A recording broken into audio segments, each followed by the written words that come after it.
കൂടി നമുക്കൊപ്പം ചേരുന്നു. സന്ധ്യ ഇപ്പോൾ എവിടെയാണുള്ളത്? എപ്പാടി നെടുമ്പാലയാണുള്ളത്. ഞങ്ങളുടെ ചേച്ചി ചൂരൽമലയാ. ചേച്ചിയെ വിളിച്ചിരുന്നോ? ബന്ധപ്പെടാൻ പറ്റിയിരുന്നോ?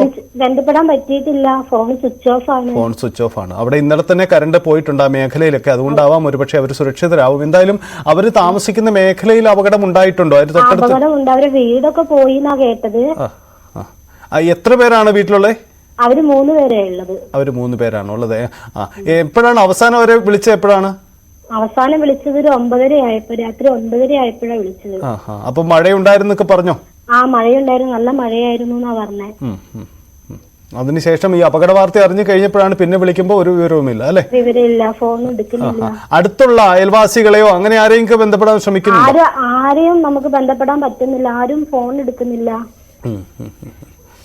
എന്തായാലും ധൈര്യമായിട്ടിരിക്കും. അവർക്ക് ഒന്നും ആപത്തൊന്നും പറ്റിയിട്ടുണ്ടാവില്ല. അവർ സുരക്ഷിതമായി എവിടെയെങ്കിലും അവരുണ്ടാകും എന്തായാലും. കാരണം അവിടെ കമ്മ്യൂണിക്കേഷൻ സാധ്യമല്ല, കറണ്ട് തടസ്സങ്ങളൊക്കെ ഉണ്ട്. അതുകൊണ്ടാവാം. മറ്റേ സുരക്ഷിതമായി ഇരിക്കട്ടെ അവർ, നമുക്ക് അങ്ങനെ കരുതാം. എന്തായാലും അവിടെ അത് സംബന്ധിച്ച് ഒരു വ്യക്തത നമുക്കുണ്ടാവും. കാരണം പുഴയ്ക്കക്കരെ ഒറ്റപ്പെട്ട് നിൽക്കുന്ന കുടുംബങ്ങളുണ്ട്. അവരെ തൽക്കാലം നമുക്ക് ആശ്വസിപ്പിക്കാം. കാരണം അവിടേക്ക് നേരിട്ടെത്തി രക്ഷാപ്രവർത്തനം നടത്താൻ ഹെലികോപ്റ്റർ സഹായം തന്നെ വേണം. അതിന് സൈന്യത്തിൻ്റെ സഹായം ഉണ്ടാവണം. അവർ ഉടൻ തന്നെ അവിടെ എത്തിച്ചേരും. അങ്ങനെയെങ്കിൽ വേഗത്തിൽ രക്ഷാപ്രവർത്തനങ്ങൾ നടക്കട്ടെ. അവിടെ എത്ര കണ്ട് വലിയ ആഘാതമാണ് ഈ ദുരന്തം ഉണ്ടാക്കിയത് എന്ന കണക്കെടുപ്പും ഉണ്ടാവട്ടെ. അല്പസമയം